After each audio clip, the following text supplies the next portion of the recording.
বিয়েবাড়ির স্টাইলে জর্দা পোলাও অথবা মিষ্টি ভাত, যেটা বাচ্চারা খুবই পছন্দ করে। জর্দা পোলাও বানানোর জন্য এখানে আমি ড্রাই ফ্রুটসগুলো ঘিয়ে ভেজে নিচ্ছি।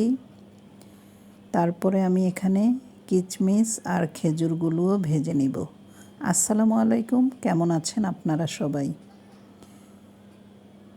কে কোথা থেকে আমার এই ভিডিওটি দেখছেন অবশ্যই কমেন্ট করে জানাবেন।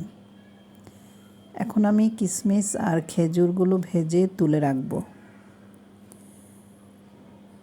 আপনারা তো জানেনই যে আমাদের এই প্ল্যাটফর্মে মাঝে মধ্যেই লং ভিডিও আপলোড দিতে হবে, কারণ মেটা বলছে লং ভিডিও তোমার এঙ্গেজমেন্ট বাড়াবে। তাই রিলসের পাশাপাশি লং ভিডিও দেওয়ার চেষ্টা করবেন। এবার আমি ফ্রাই প্যানে আরও একটু ঘি দিয়ে 1 কাপ চিনি দিয়ে দিয়েছি। পরে আমি টেস্ট করে আরও চিনি অ্যাড করব, যেহেতু বাচ্চারা একটু চিনি পছন্দ করে, বেশি মিষ্টি। তো চিনিটাকে আমি একটু গলিয়ে নিয়ে আগে থেকে সেদ্ধ করে রাখা ফুড কালার দিয়ে পোলাও চালটা আমি প্রায় 70% সিদ্ধ করে রেখেছিলাম। সাথে গরম মশলাও দিয়েছি, তাই এখানে আর গরম মশলা দিচ্ছি না, কারণ গরম মশলাগুলো অযথাই দাঁতের নিচে পড়ে, একদম খাবারের মোডই চেঞ্জ করে দেয়। এখানে আমি চিনির শিরার মধ্যে আগে থেকে সিদ্ধ করে রাখা ভাতগুলো দিয়ে দিলাম। এগুলো নেড়ে চেড়ে আমি সিদ্ধ করব।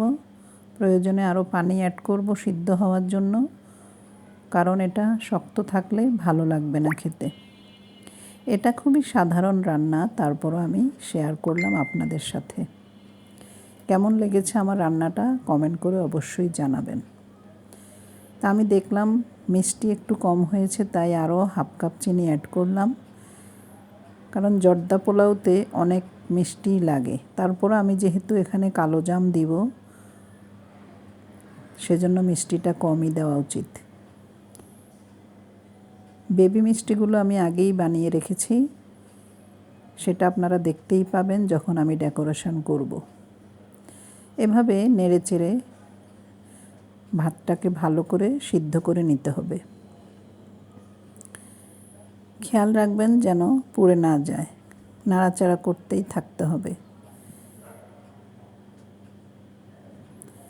এইসব রান্না আমরা সাধারণত করি না, সাধারণত বিয়েবাড়িতে গেলেই আমরা জর্দা পোলাও খেয়ে থাকি।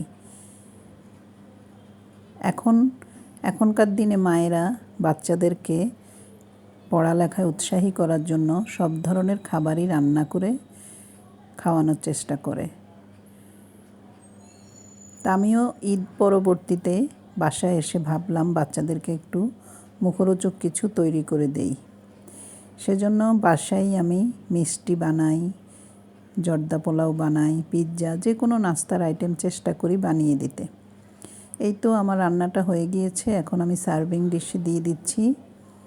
তারপরে আমি ড্রাই ফ্রুটস দিয়ে ডেকোরেট করে দিব।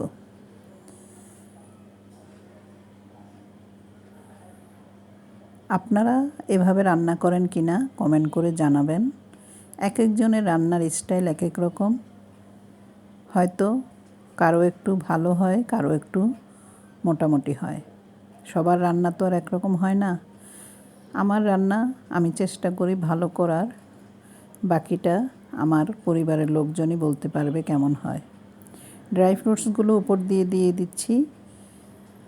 কিছুটা আমি রাইসের সাথে মিশিয়ে দিয়েছি, আর কিছুটা উপর দিয়ে ডেকোরেশন করে দিচ্ছি। এখন আমি বেবি সুইটগুলো দিয়ে দিব। বেবি সুইটগুলো খুব সুন্দর হয়েছে দেখতে। বড় মিষ্টির সাথে আমি তখনই 10-12টা মিষ্টি বানিয়ে নিয়েছি ছোট ছোট করে, এগুলো আমি জর্দা পোলাওতে অ্যাড করার জন্য। তো এই তো আমার রান্নাটা শেষ হয়ে গেল, ডেকোরেশনও শেষ হয়ে গিয়েছে। কেমন হয়েছে অবশ্যই কমেন্ট করে জানাতে ভুলবেন না। ধন্যবাদ আমার আজকের ভিডিওটি দেখার জন্য। সবাই